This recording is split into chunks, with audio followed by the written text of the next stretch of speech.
Welcome back to the channel. It feels like it's been such a long time since I've sat here and spoke about Chelsea, but today we are 2 wins in 2 at home at Stamford Bridge.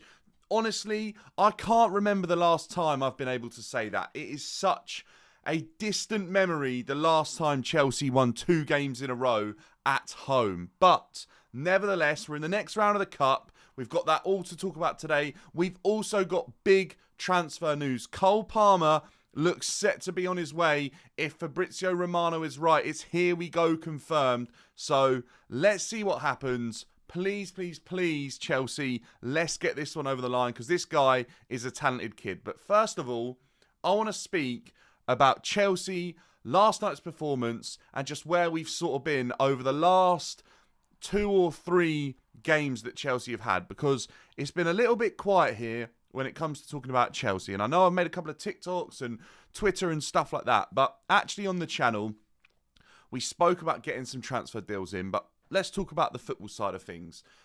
Under Pochettino, and this is why I've been keeping quiet, I'm trying to give him time. I'm trying to assess what we're seeing between the start of the season and the international break. That way, I kind of get a good idea of what Poch is really trying to do with Chelsea. He's obviously had a couple of injuries that have come his way that are a bit frustrating. This just seems to be the case with Chelsea right now, and they do need to be addressed. But in terms of the football, we look to be playing 4 at the back. Colwell predominantly has played left back. When we've played with a left back, they seem to be playing out of position. Chilwell higher up on the wing. Maatson last night in the number 10.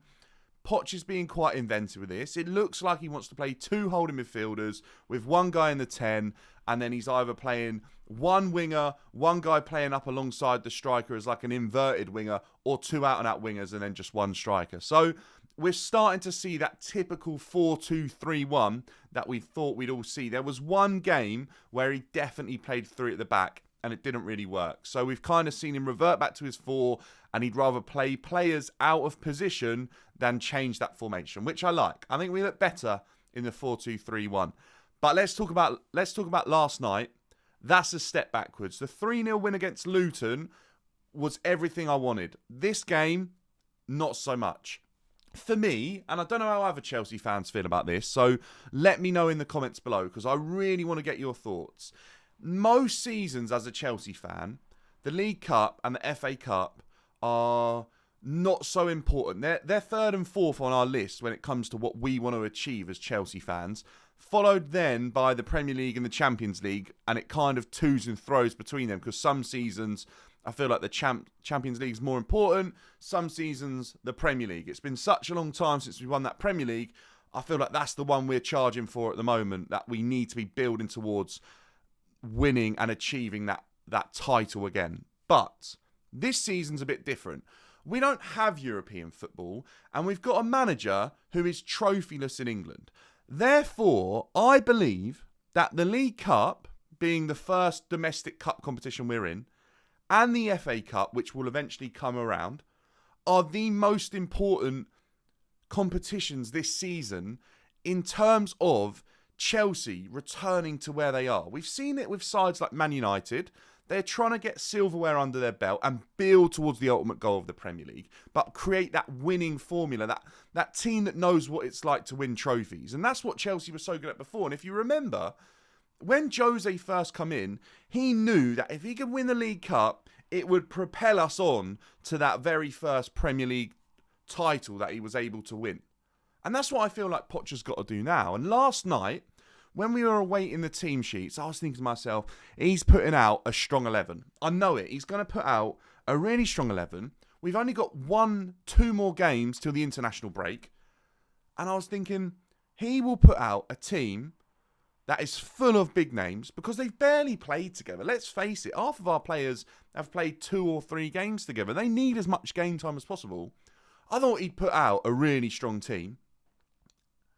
And it dropped, the lineup came out, Conor Gallagher captain, and realistically, if we looked through that team, there wasn't too many big names. I was struggling a little bit. Levi is obviously new, and he needs the game time. He was going to play in that centre-back role. Sanchez is our number 1, if that's what we're calling him right now, even though that is very debatable in my opinion.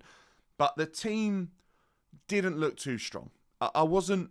Cucurella, I guess you could say, is kind of on the edge of first team, but we'll get onto that. That's a whole nother thing that we need to talk about, actually. But I was disappointed with the lineup because I wanted us to absolutely put everything into this competition, go and win it, get Poch silverware that he doesn't have in England, put all that debate to bed. Okay, then he has silverware in England. He's a manager that wins trophies abroad and in Europe then.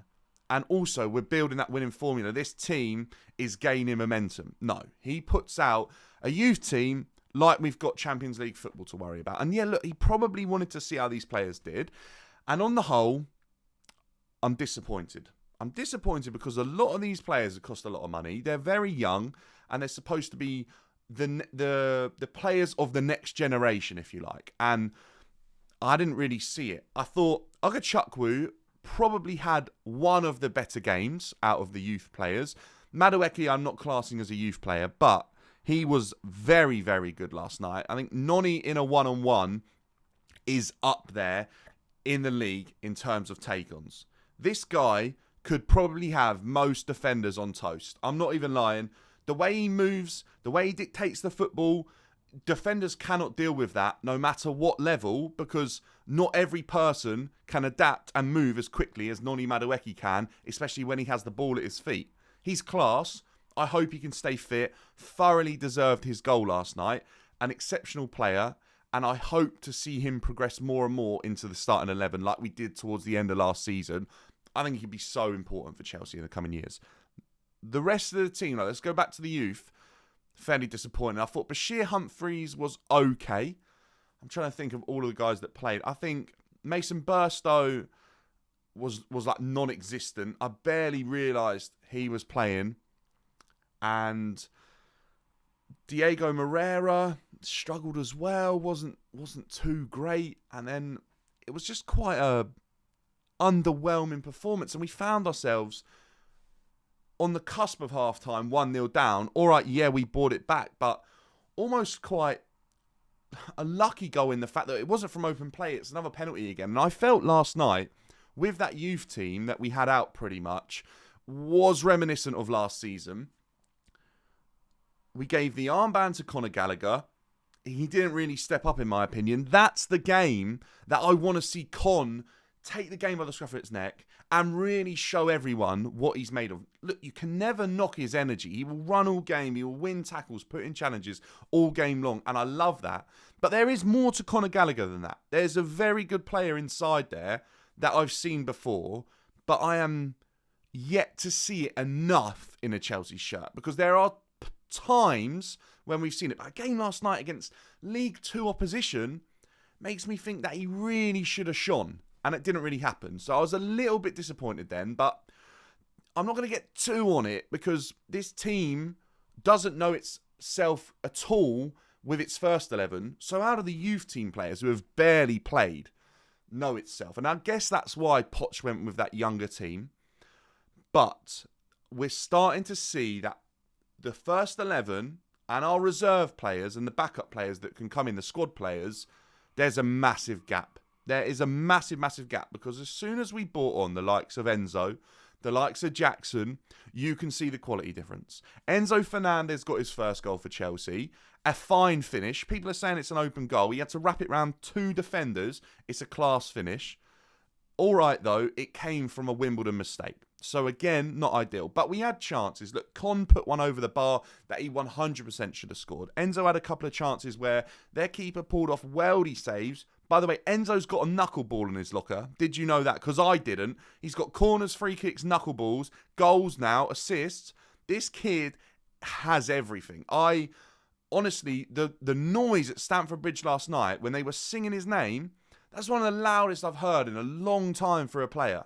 Bar like Reece, Chile some nights, or game days, Enzo was loud last night. Then the singing for him was crazy. Every fan wanted Enzo to get that goal, and they're buying into Enzo Fernandez. Enzo Fernandez has character, has spite, has heart, has determination. It's everything the fans want to see. And the level last night he showed, again, is above where our squad players are at by a very big distance. Jackson as well. Everything Jackson does is so aesthetically pleasing from a striker as a Chelsea fan, because what we see is what we've known to have worked before. Drogba, Diego Costa, I'd even say like Demba Ba and Giroud, these type of strikers work for Chelsea. And Jackson's kind of got some of those similar attributes. There's no doubt about it. However, there's something not quite there yet for me that when I watch Jackson, but I think Poch will make it happen. And Poch believes that Jackson could be one of the best strikers in the world. And when you look at him, he's so raw. If it all suddenly clicks one day and every shot he's taking or every slight mistouch he has turns to gold, we have one hell of a striker on our hands. So I really like the look of him too. And ultimately, the first teamers came on, we put the game to bed. But the reason that frustrates me so much is why can we not play the first teamers till about the 60th minute, be 3-0 up, bring on the youth like Moreira, like Bashir Humphreys, like Ugachukwu, although he actually had an okay game, but like Mason Burstow, bring these guys on and give them half hour with no pressure. If they make mistakes, it's not a fatal error. It doesn't cost us the game, and they can learn from that mistake, and there's not too much pressure on them. I feel like that would be the right way round to do it, and you'll really see what that player's got in half hour. So it disappoints me a little bit that we didn't do it that way round in a season like this. I understand it when our players are playing every 3 days in the biggest competitions, but this is our big competition at the moment. We need to go and win this Carabao Cup. Let me know in the comments below if you think the same. And what else would you have done differently last night? Because it was a bit of an underwhelming performance. Moving on, and I'm going to touch on this very, very quickly. I cannot believe Cucurella played last night.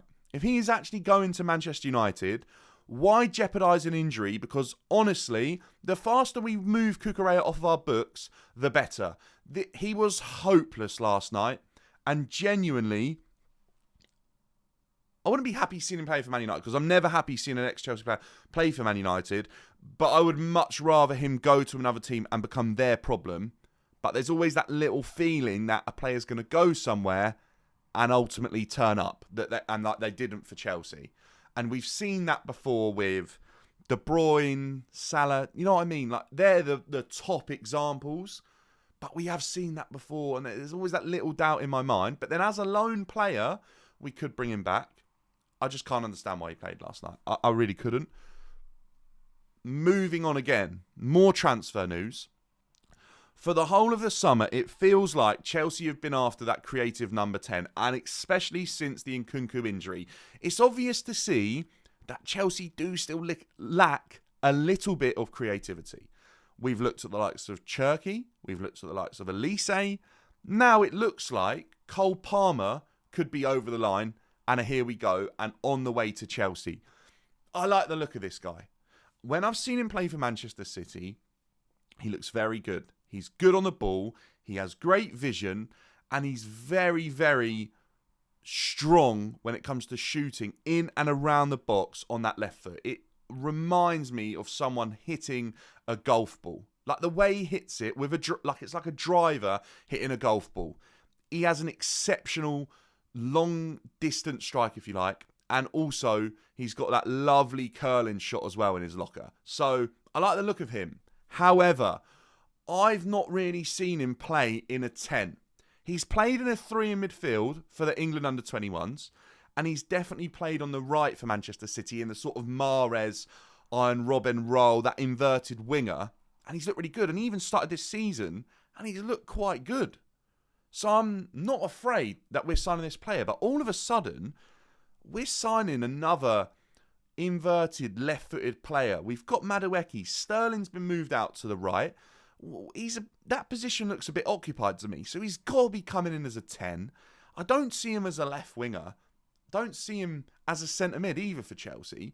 I do see him as a creative, And I do see him as a goal scorer and someone who can get assists. Last season, he played 14 games for Manchester City in the Premier League. That's like his breakthrough season. He's a Manchester boy through and through. So it's a big move for him to step away from Manchester City. He will have a lot to prove because I bet he wanted to erupt on the scene at City and that would be where he would have his career.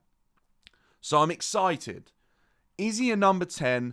I'm not sure. Some of you have probably watched more of him than me. Let me know in the comments below if you truly believe he is going to come in as cover for a number 10, or are we buying him as a right winger? I'm intrigued on that one. I like the look of him though. Positive signing. Homegrown as well, which is really important to remember. 50 million for a homegrown player in this market is quite good value. I know it sounds a lot for a guy that's probably unproven with less than 20 Premier League games under his belt, but I think that's pretty good value considering the talent and potential we can kind of see that he has compared to the likes of players that we've bought with lesser Premier League experience for more money. Let me know your thoughts below. I know it's a bit of a long one. If you're here new, make sure to subscribe, like the video. It would be an honour to have you join our community because we're really trying to build something here. I'm trying to get more and more content out. I'm busy at the moment, moving and stuff like that. So you will have a new sort of setup in a few weeks, but I'm going to do my best. Thanks for all the support recently. Thank you to all the new subscribers as well. And I will see you in the next one.